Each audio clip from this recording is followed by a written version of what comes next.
But that's exactly what the agency has been doing following new talk of the drug ivermectin. When the government labels you as dead, it puts into motion a chain reaction that's almost impossible to stop. The very next day, the city sent out crews and marked all of our complaints as completed. We returned to some of these light poles, and this is what we found. It came out in court that you were actually drunk on the job, and yet you were the manager. So what responsibility do you take for what happened? How is an officer going to respond to an emergency if they don't have fuel in their cars? That was a mistake. It's exclusively online, no coins or paper involved. It looks like a bunch of numbers. Think of it as a computer file you can store in a digital wallet that you can access on your smartphone or computer. It wasn't my office that dropped the ball, it was my investigators that dropped the ball, yes. You're in charge of those Yes, investigators, that's right. or your employees, they represent this office. We made a mistake. I mean, there's no doubt we made a mistake. We made a huge mistake. So I'm sure you've seen your own permit, or you know it exists. I know a permit exists. So is it fair that they have to breathe these chemicals? What do you plan to do for these drivers who damage their vehicles, arguably through your company's negligence? I don't think it was our company's negligence. So nothing. If you found the ring, where did it go? I have no idea. I have no idea. We don't have any record of a ring. Is this a record? That's a record.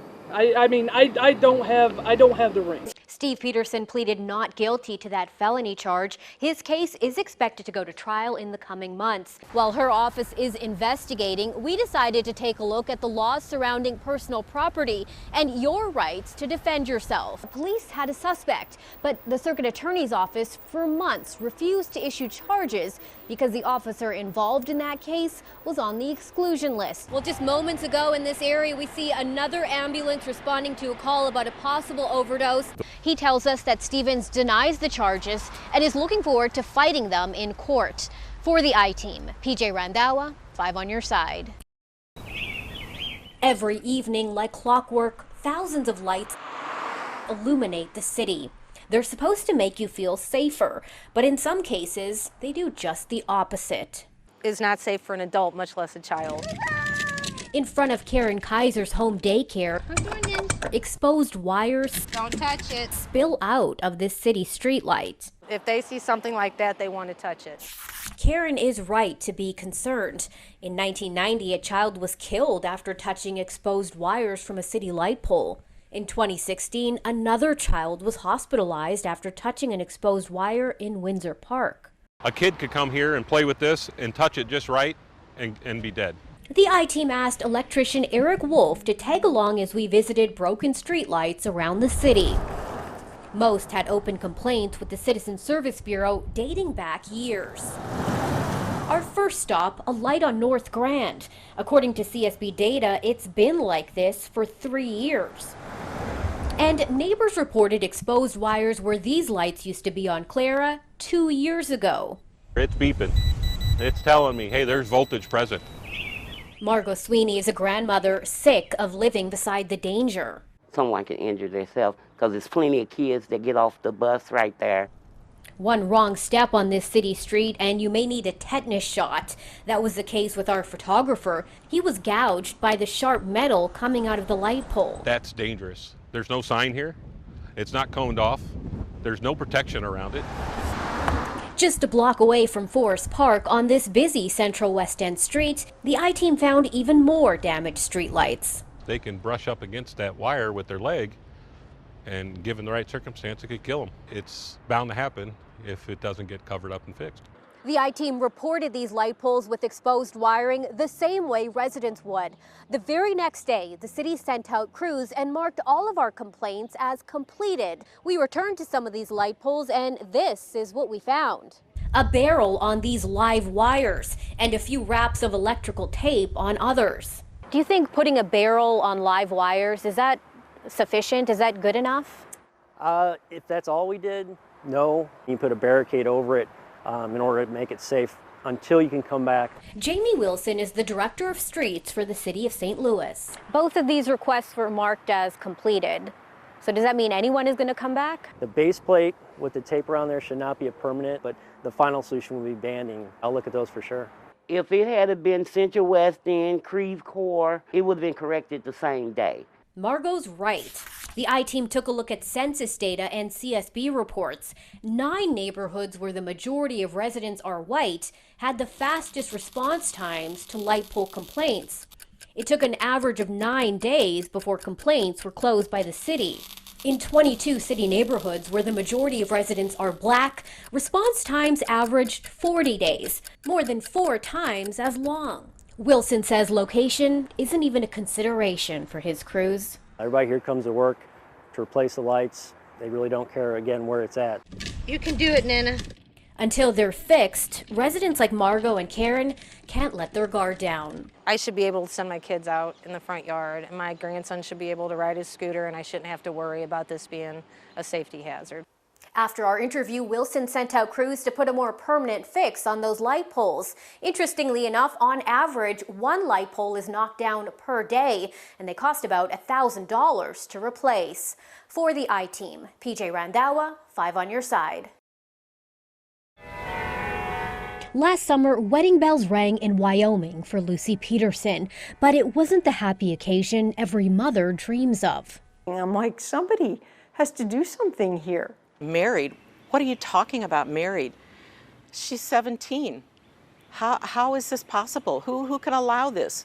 It was the latest twist in a bitter multi-year custody battle between Lucy's mom, Kathy Kilo Peterson, and her ex-husband, Steve Peterson. A judge found Steve Peterson arranged to have 17-year-old Lucy marry the son of one of his friends, a 30-year-old musician she didn't know. I was shocked, but somehow not surprised that he would pull something like this. To emancipate her from the Missouri court? How can you get any worse than that? Despite having primary custody, Kathy hasn't seen her daughter in more than a year. To understand how we got here, let's go back to 2005. Lucy was 2, and the Petersons were headed for divorce. Steve tried to kill me and held us hostage in our home. Peterson was convicted of domestic assault. That conviction was later expunged, but his trouble with the courts continued. Court records show Peterson secretly took Lucy out of state 42 times, ultimately taking her out of school and away from her mother. Then came that marriage in Wyoming. Not even a slap on the wrist. In January, a court-appointed therapist testified Lucy was the victim of psychological abuse by her father. A judge ordered Steve Peterson to get counseling and stay away from Lucy for 90 days. It didn't happen. I have a worthless piece of paper that says Kathy has sole legal and sole physical custody of my daughter who's missing. We've learned family court doesn't have the power to enforce many of their own rulings. St. Charles County prosecutor Tim Lomar. The Supreme Court several years ago made it much more difficult, for better or for worse, for a civil court to hold someone in contempt and jail that person. That's when Lomar was contacted about the case. Finally, in April, a felony warrant was issued for Steve Peterson's arrest. He's charged with interfering with custody. Lucy's whereabouts are still unknown. Why aren't you able to use your authority as the county prosecutor to compel Lucy's dad to reveal her location? And the court denied that enforcing him to do something like this would be a violation of his Fifth Amendment rights. Because it's self-incrimination? He doesn't have to say? It's unbelievable. It's truly unbelievable. Peterson is under GPS monitoring as a condition of his bond. We repeatedly tried to get in touch with him, his mother, and his sister, with no response. There's Lucy there. Meantime, a judge ruled Lucy's marriage was a sham. It was annulled last fall. And with her 18th birthday just weeks away, Kathy Peterson hopes to find Lucy before she's legally lost to her forever. I will never give up on her. She's my daughter. Steve Peterson pleaded not guilty to that felony charge. His case is expected to go to trial in the coming months. Now, if you've seen Lucy Peterson, contact Frontenac Police. For the I-Team, PJ Randhawa, 5 on your side. Welcome to the St. Louis City tow lot, where some people say once a vehicle passes through these gates, you may never see it again. You'll just lose vehicles. James Mundy, a former commissioner at the city's tow lot, is just one of several employees who've reported suspicious activity to the city and to the I team. Well, I believe the citizens of St. Louis are definitely being scammed. According to Missouri policy, here's how the lot is supposed to operate. Once a vehicle is towed by the city, the owner has 30 days to get their car back by paying the required fees. If a car goes unclaimed, it can either go to public auction, be sold for parts, or get crushed. Regardless of what happens to it, the city is supposed to make money off every vehicle stored on the lot. Current and former employees we talked to say that's not happening. They know how to go in there and change the numbers and the name. This current tow lot employee asked us not to reveal her identity. She's worried about losing her job. She worked with the I team to dissect hundreds of pages of tow lot records obtained through a Sunshine Law request. We found over an 11-month period in 2019, 155 cars on the lot were marked as redeemed, but with no money paid. This is the total amount that the city was going to charge had the individual picked it up. You see down here, nothing was paid. It was redeemed, but it doesn't have the person it was redeemed to. If our whistleblower is right, that's nearly $78,000 worth of tow and storage fees that the city missed out on. Car theft victims are the only people who can get their car back without a fee as long as it's done within a few days. Other than that, Even a total vehicle, there are parts that are valuable. Yeah, no vehicle's going out there for free. 200, 225. another set of records involves vehicles sold at auction. The records we looked at, there's no buyer listed. You got to have a valid driver's license and ID to get these vehicles.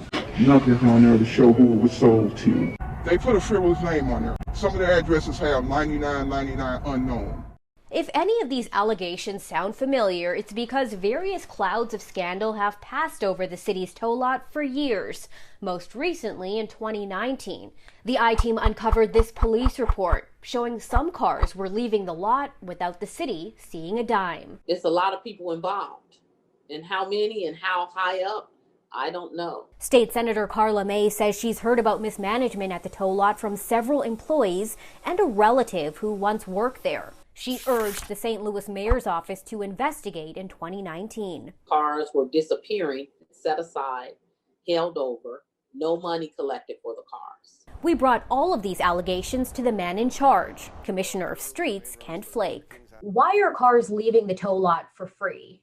Cars should not be leaving city tow for free. All of 2020, we've been audited by both city and state. And to the best of my knowledge, in all of these, they've never found that. The I-Team is still waiting to see those audit reports. After the 2019 police investigation, Commissioner Flake says City Tow made several changes. We went to a third-party auctioneer in fall of 19. Prior to that, the auction was ran by tow lot employees. We installed 3 more cameras. We built in several layers of, not necessarily management, but overseeing of positions. Despite those upgrades, City Tow still does not have a manual of standard operating procedures. We do have about 40 signs up on a wall with our work rules on them. We've been trying to get an actual work rule manual actually put together so there would be no question about it. That police report we told you about from 2019, well, turns out that case is still open. Police couldn't give us any more details. If you've had a questionable experience with the city tow lot, we want to hear from you. Email me directly at prandhawa@ksdk.com. For the I-Team, PJ Randhawa, 5 on your side.